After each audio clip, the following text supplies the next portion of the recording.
Mr. Sherlock Holmes, I presume. Correct. With whom do I have the pleasure? Emilio Esteve, happy to make your acquaintance. I am here on behalf of Mycroft, your brother. He's on his way to Cordona. In the meantime, he requests your assistance with a sensitive matter. My orders are to provide you with the details. You have my attention, Mr. Esteve. Mark Ridley, the son of General Arthur Ridley, is being blackmailed. Suffice to say, the compromising material is of a delicate nature. The matter is of no small importance to the Crown, especially given the status quo on Cordona. What about the status quo? The Ottoman population holds a certain animosity towards the colonial rule. It's been this way since we took over the island. General Ridley made concessions with their leaders, but I'm afraid we are still teetering on the edge of open hostility. What does Mycroft want me to do? Retrieve the blackmail material? No, sir, nothing of the sort. Mark Ridley is meeting the blackmailer atop the old city bridge tower. You shall observe from a distance, then establish the blackmailer's identity. Do not attempt to arrest him. We'll handle it from there. Saving the best for yourself? Fine.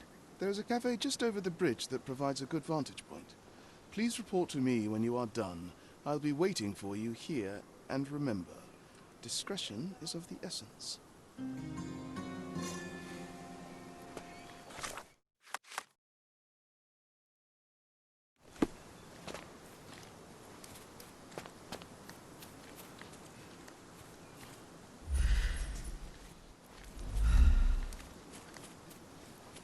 I imagine Goliath was surprised to find out his lady was not real.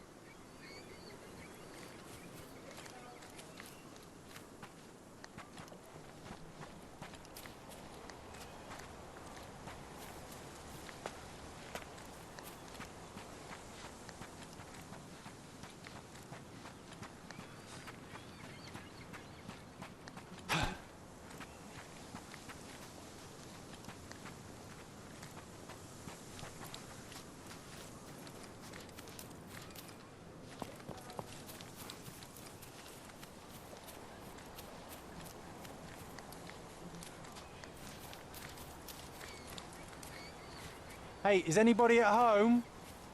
Hello?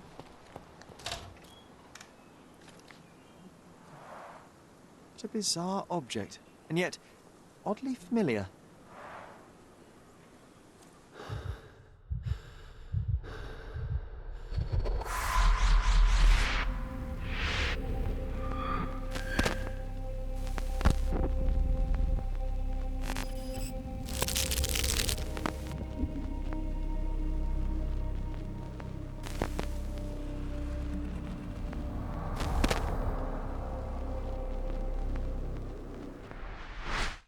Did you just remember something? Yes. A room full of curiosities and artifacts. I think I can find it in the manor. Sherlock. So, you continue to pursue the imaginary. I had hoped you might have got all this out of your system by now. Mycroft, what are you doing here? Get out of my house. It's my house, actually. I've come to bring you back. I have no interest in returning, let alone with you. I know you lied about Mother all these years, claiming she was merely ill, but she was unstable. She never had tuberculosis. She was not recuperating, but mentally deteriorating, and you never once thought to tell me. How dare... I shall not indulge this petulant tantrum. You can just tire yourself out and then slink back to London with your tail between your legs. Just tell me everything! I'm an adult now. Show me the basic courtesy of an explanation. You know I will find out eventually. The goal was stability, and that's what you got. The right thing for everyone was to try and move on from her passing. The consequences of one's actions determines what is right or wrong. Yes, exactly. The ends justify the means. After leaving Cordona, Sherlock, you had a normal childhood. In London, I was able to support you, guide you, shape you into a fine and productive young man. You have so much potential, so much to offer society. But that's not the end. Now I found the truth, and it has shattered everything I knew about her, about you, and about myself. I feel unstable because of you. Your actions were not justified. Lying never is. Oh, grow up, Sherlock. It was a white lie which has as much use in the realm of the interpersonal as the international. It is time you come to accept that some things are bigger than yourself. Oh, you are full of it. You like to pretend you care about the big picture, but it's just an ego trip. You like knowing more than others. You like greasing palms and rubbing shoulders with the rich and powerful. You like having eyes and ears everywhere. The fact it helps the nation is incidental, because all you care about is yourself. It's true. I have agents everywhere, including Cordona. If you weren't so damn stubborn, you'd realize that means I'm only here for you.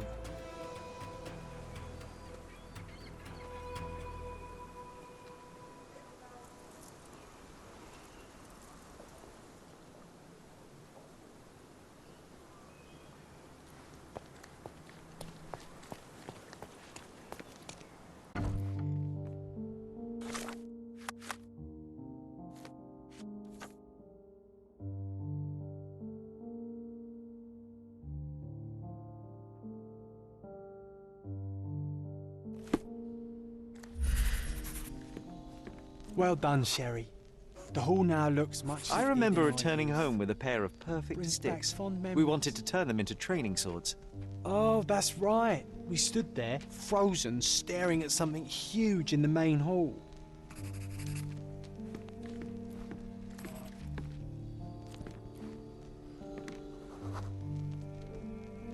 It was a giant aquarium with a living mermaid in it. Impossible. It must have been something else.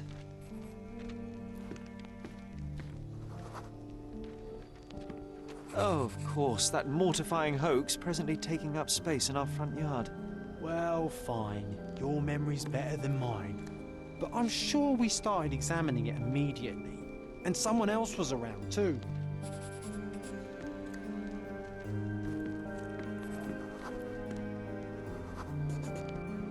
It was my mother. She asked what I thought of the artifact. You were really concentrating and holding something in your hand.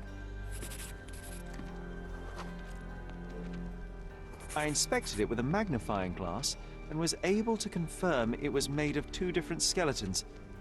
The mermaid was a fake. And so it was time to smash the thing. Your mother took a hammer and... Slow down, John. That's not how it happened. I remember other people joined us.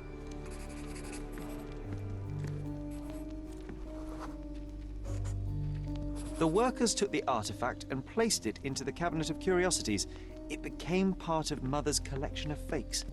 She always said that the truth lies in the details. This mermaid helped me to learn that.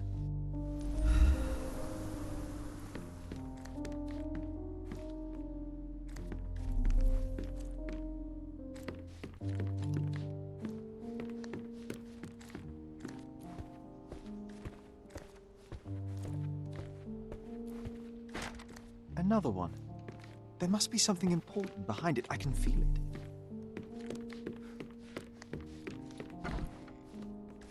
Ah, yes. My mother's studio. She was an authenticator, and this was her cabinet of curiosities. I never saw the point. What does it matter if some artifact is real or not? It still exists.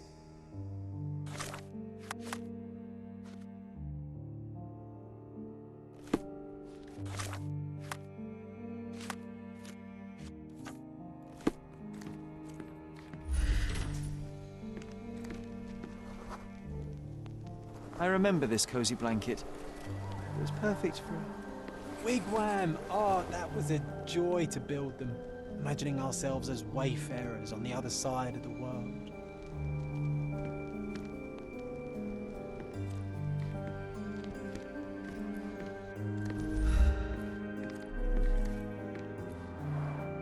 One of the most ridiculous fakes I ever saw. Its owner insisted it was a polar bear. He thought the white paint on the brown fur wasn't noticeable.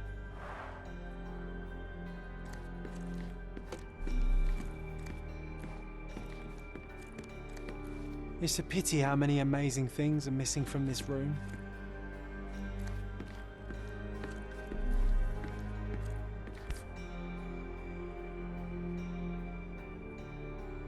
Watkinson and Holman, Chapter One, by Wallace de Orham.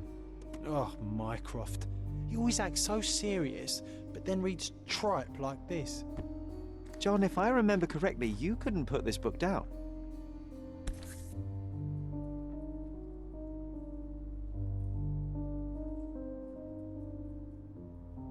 Another fake Holy Grail. Its owner claimed to be the heir of King Arthur. Scarcely believable.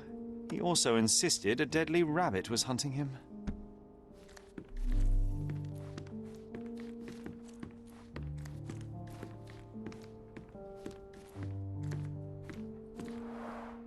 Mother said this was among the hunting trophies of a Scottish Viscount. So he tried to persuade everyone that his forest was inhabited by these beasts. It would have been thrilling if it were actually true.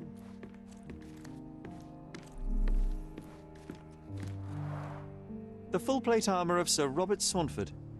I was told my father won it in a wager. Armour is armour, but look at his sword.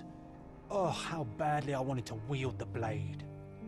Maybe you take it instead of your pistol.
Clearly, it was deliberately torn. I wonder why someone would do that. The Tulpa, Studies in Tibetan Mentalism. An impressive number of bookmarks. Someone was rather obsessed with this subject.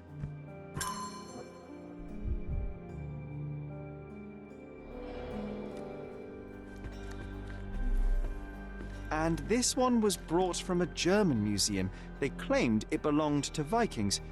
Nonsense, of course. Vikings never had horns on their helmets.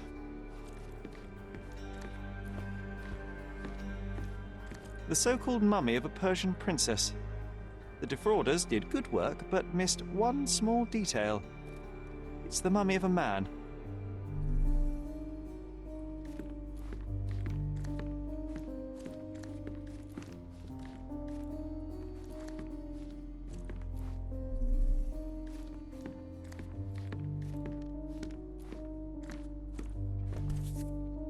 (1852), Bingley, West Yorkshire. This photo caused a lot of fuss. My mother spent some time to prove it was a fake.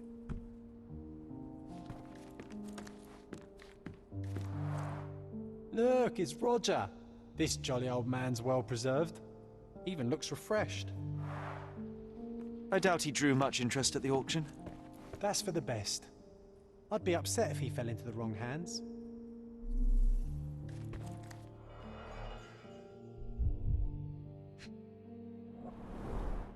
So many calling cards. Mycroft liked to keep useful people at hand.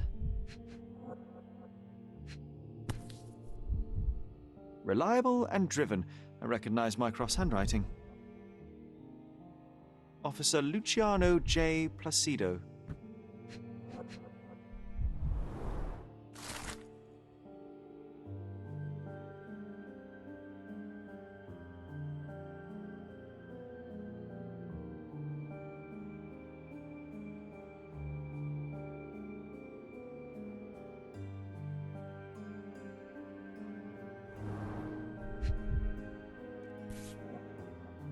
Carefully opened.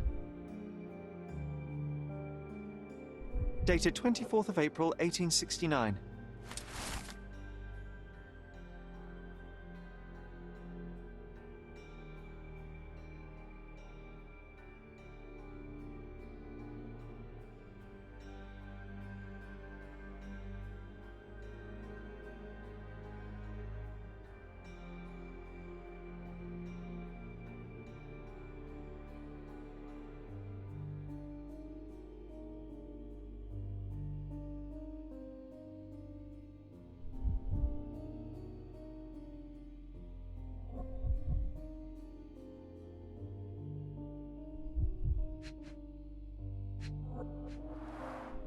This drawer was always closed.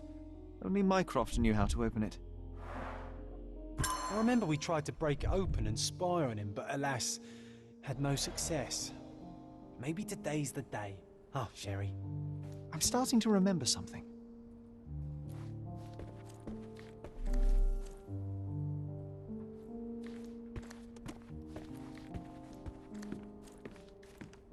Oh, I remember these. We used them to spar together until Mycroft found out and forbade us from using real weapons.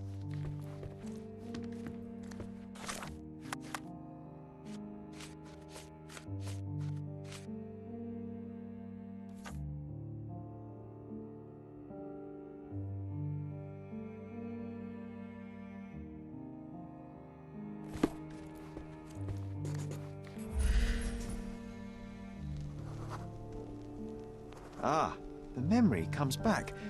We snuck about watching him.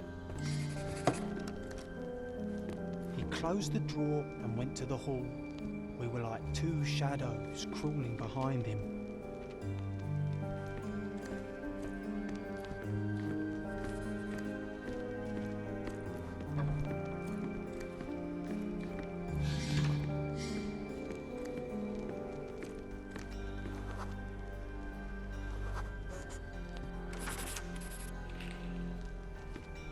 He opened the door to the postman, and they exchanged documents.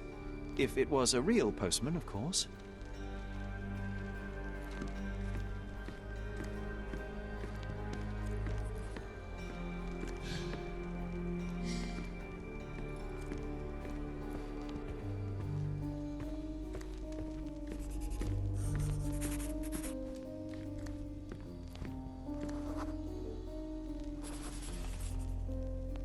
The painting on the wall was slightly at tilt. He stopped and straightened it.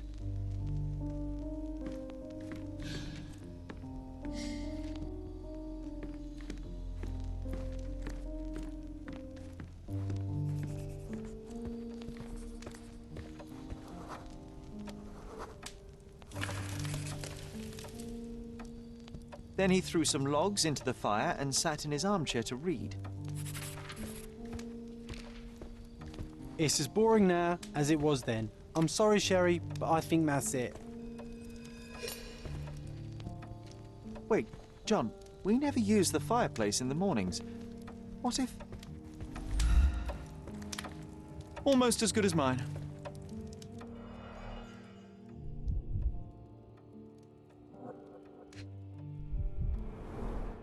I think this is what we're looking for.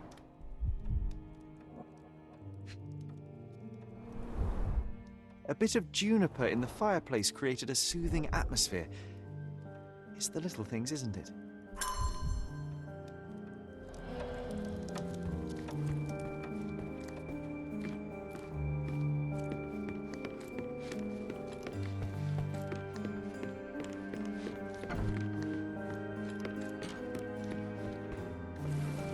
We made it. So what's there?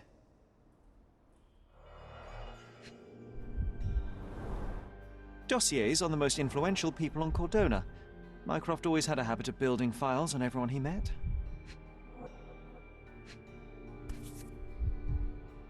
Single malt whiskey. Mycroft's favourite. Gifted by Queen Victoria herself.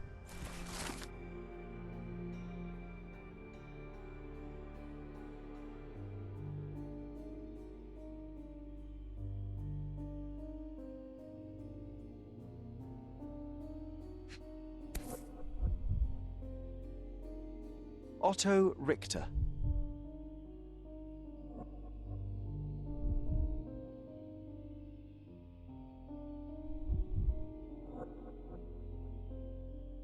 This one is rather thick. Mycroft can be truly dogged in his research.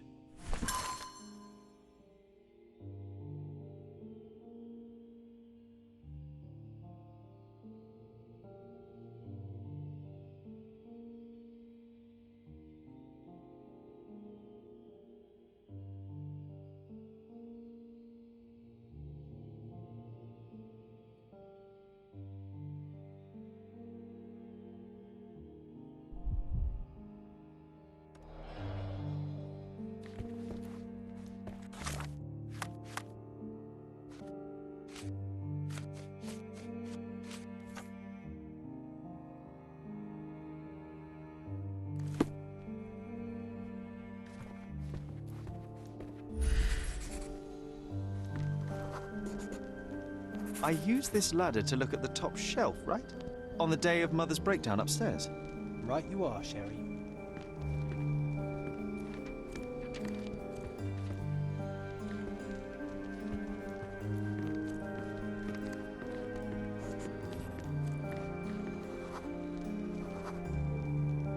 We heard a noise. I can't recall of exactly what, and we didn't have a great view from behind the statue.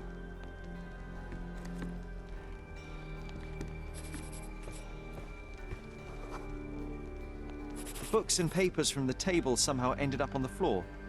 Now it's coming to the surface. I feel it.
Come on, Sherry.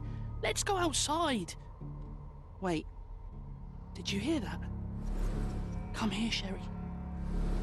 You call this progress? Charlatan, amateur. I'm not letting you anywhere near my mother again. So there was a quarrel between them.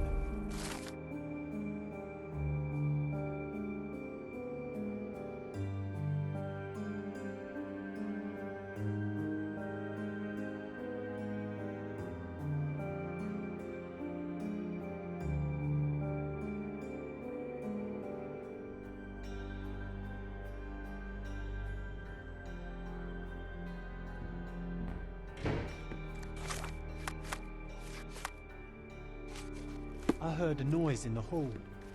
Let's check it out.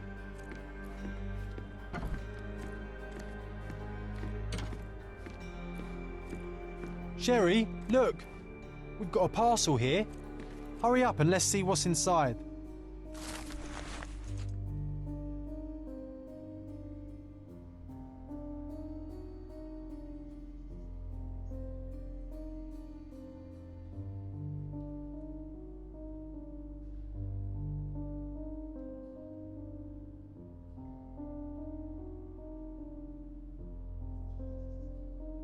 An invitation that comes with a mask.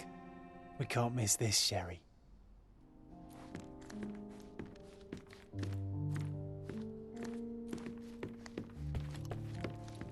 This portrait was painted some time before my father's death.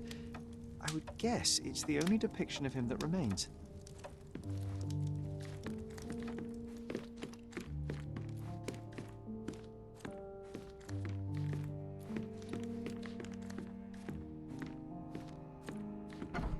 I can sense an incoming memory, Sherry. Do you?